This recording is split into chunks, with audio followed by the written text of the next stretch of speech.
আপনি কি জানেন, আমাদের বাংলাদেশের প্রতিটি বছর এক একটি গল্প বলে। এমন গল্প যা শুধু সময়কে নয়, একটি জাতিকে পরিবর্তন করেছে।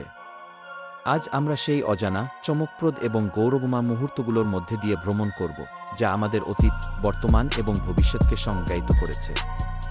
১৯৭০ সালে ঘূর্ণিঝড় ভোলায় প্রায় ৫ লক্ষ মানুষের প্রাণ হারিয়েছিল।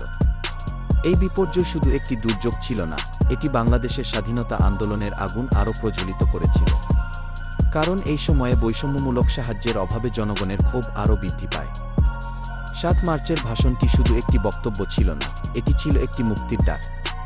১৯৭১ সালের ১৬ ডিসেম্বর আমরা অর্জন করি আমাদের স্বপ্নের স্বাধীনতা, যার মূল্য ছিল অগণিত ত্যাগ। ১৯৯৮ সালের বন্যা বাংলাদেশের ইতিহাসের সবচেয়ে বড় বন্যা হিসেবে পরিচিত। দেশের ২/৩ জলে ডুবে গিয়েছিল। কিন্তু আমাদের মানুষের চেতনা ও ঐক্যের শক্তি এই বিপর্যয়েও আমাদের টিকিয়ে রেখেছে।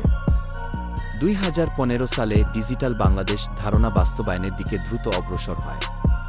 এই সময়ে আমরা প্রযুক্তির মাধ্যমে আন্তর্জাতিক পর্যায়ে নিজেদের স্থান তৈরি করি। ইগভর্নেন্স থেকে স্টার্টআপ পর্যন্ত বাংলাদেশ এক নতুন উচ্চতায় পৌঁছে।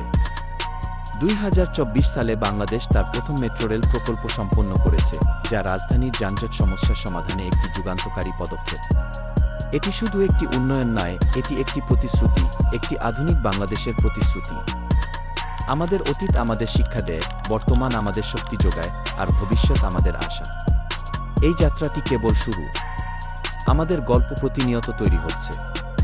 আপনি কি এই যাত্রার অংশ হতে চান? চ্যানেলটি সাবস্ক্রাইব করুন এবং পরবর্তী ভিডিওর জন্য অপেক্ষা করুন।